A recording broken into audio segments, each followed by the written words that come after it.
When I was younger, I was very sensitive. I could feel the pain that people endured. My father once told me, "It's good that I can feel people's pain. It would be even better if I could transform one's pain into soothing relief."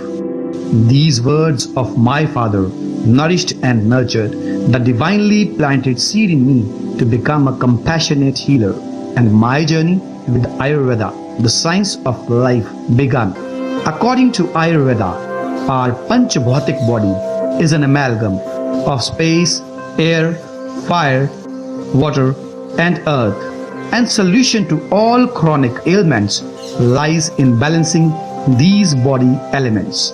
As the origin of Ayurveda goes back to thousands of years, so some part of our ancient historical knowledge is lost. That's why I started my own research and shared it with the world. Ayurveda can give very quick recovery, even quicker than allopathy, in most chronic ailments. The blend of Ayurvedic medicines, Panchkarma, yoga, diet has helped Dr. Nadeep Sharma create the brand Risht Pusht and Team Nirogam by treating thousands of patients suffering from chronic illness. Join Dr. Nadeep Sharma's guided path of healthy living. Call now at +1 888 624 5925.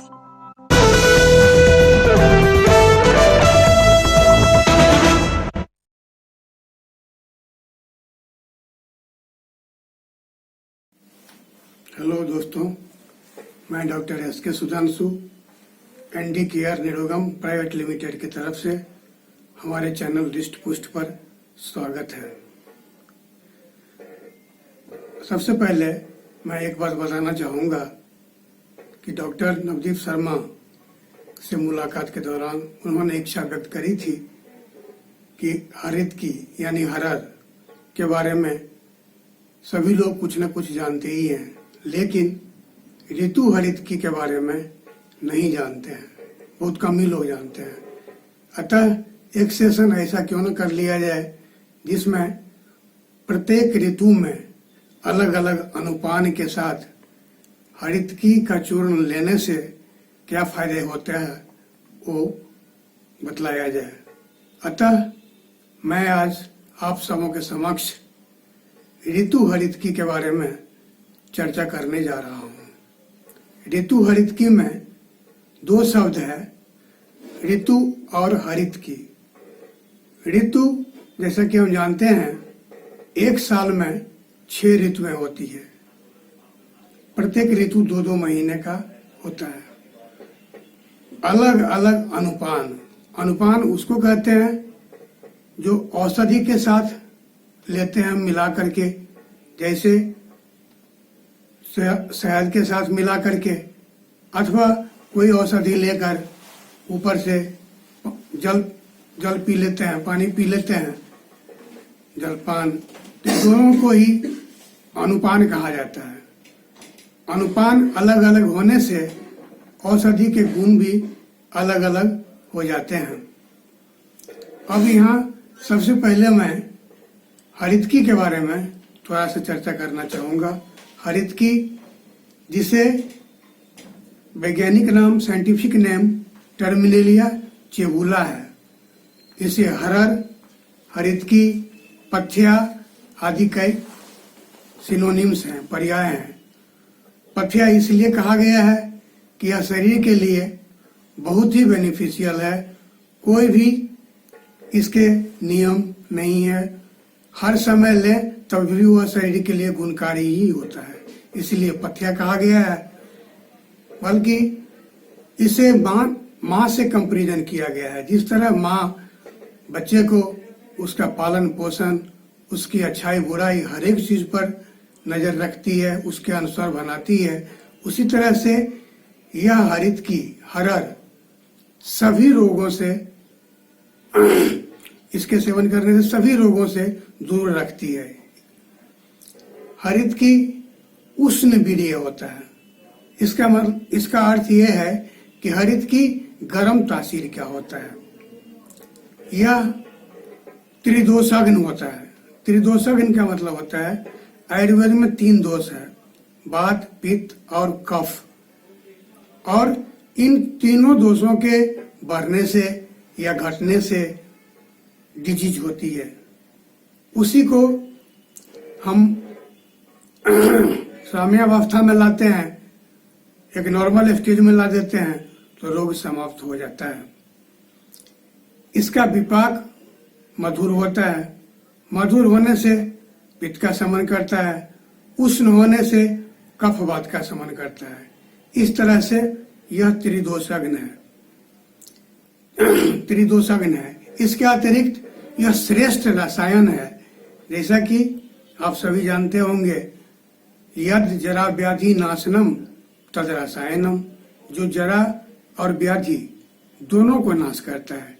जरा मतलब बुढ़ापा, बुढ़ापा समय से पहले नहीं आता है रसायन के सेवन करने से। इस दूसरा, जो भी व्याधियां होती है, डिजीज होते हैं, उस डिजीज को समाप्त कर देती है, नाश कर देती है, उसी को रसायन कहते हैं। यह श्रेष्ठ रसायन है।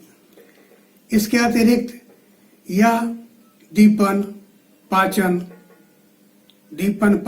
लेखन और सरगुण भी इसमें है।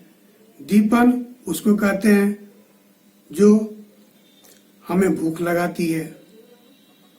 पाचन जो आहार लेने के बाद, खाने के बाद उसको पचाती है, वह पाचन है। लेखन उसको कहते हैं जो लिए गए आहार से जो अधिक फैट हमारे शरीर में होता है, उस फैट को रिड्यूस करता है, कम करता है, उसको कहते हैं लेखन। तो हरितकी में लेखन गुण भी है, इसीलिए इसका प्रयोग हम मेदो रोग में अर्थात ओबेसिटी में भी करते हैं।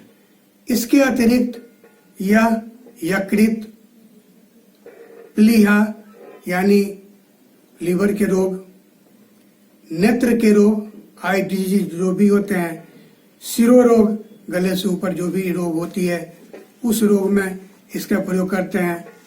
कांबला जिसको जॉन्डिस बोलते हैं, जॉन्डिस में प्रयोग करते हैं। इसके अतिरिक्त अतिसार, अतिसार मतलब डायरिया, डिसेंट्री, इसमें प्रयोग करते हैं। प्रमेह, आयुर्वेद में प्रमेह 20 प्रकार का बतलाया गया है। जैसे कि मधुमेह है, जिसको डायबिटीज कहते हैं, उसमें भी इसका प्रयोग करते हैं। कुष्ठ रोग जैसे कि सोरियासिस और भी बहुत सारे कुष्ठ रोग हैं, सभी कुष्ठ रोगों में इसका प्रयोग करते हैं। ये हरितकी के गुण हैं। अब इसके बाद हम चर्चा करते हैं ऋतु हरितकी के बारे में। ऋतु हरितकी, जैसा कि हम पहले भी बता चुके हैं कि ऋतु एक साल में 6 ऋतुएं होती है। अब प्रत्येक ऋतु 2-2 महीने का होता है। सबसे पहले शिशिर ऋतु।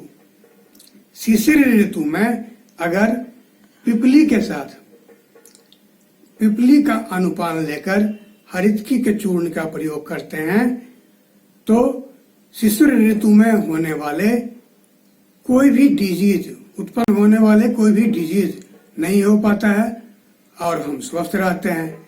इसी तरह बसंत ऋतु, बसंत ऋतु में हम मधु के साथ यानी हनी, शहद के साथ हरितकी के चूर्ण का प्रयोग करते हैं। तो बसंत ऋतु में जो कफ का प्रकोप होता है, उस समय कफ की अधिकता रहती है, वो रोग, कफ से उत्पन्न होने वाले रोग नहीं हो पाता है। इसी तरह ग्रीष्म ऋतु, ग्रीष्म ऋतु में अगर हरितकी का प्रयोग करना हो तो गुड़ के साथ करना चाहिए। गुड़ के साथ प्रयोग करने से कफ का संचय नहीं होता है, वात का संचय नहीं होता है, अर्थात वात संबंधी कोई व्याधि, रोग नहीं होती है। इसी तरह वर्षा ऋतु में, वर्षा ऋतु में जब हरितकी का प्रयोग करना हो तो सैंधव लवण, जिसको कि व्रत वाली लवण कहते हैं, सैंधव लवण के साथ उसका प्रयोग करना चाहिए। वर्षा ऋतु में वात का प्रकोप रहता है, वो नहीं हो पाता है, वात का प्रकोप से होने वाली जो व्याधियां हैं वो नहीं हो पाता है।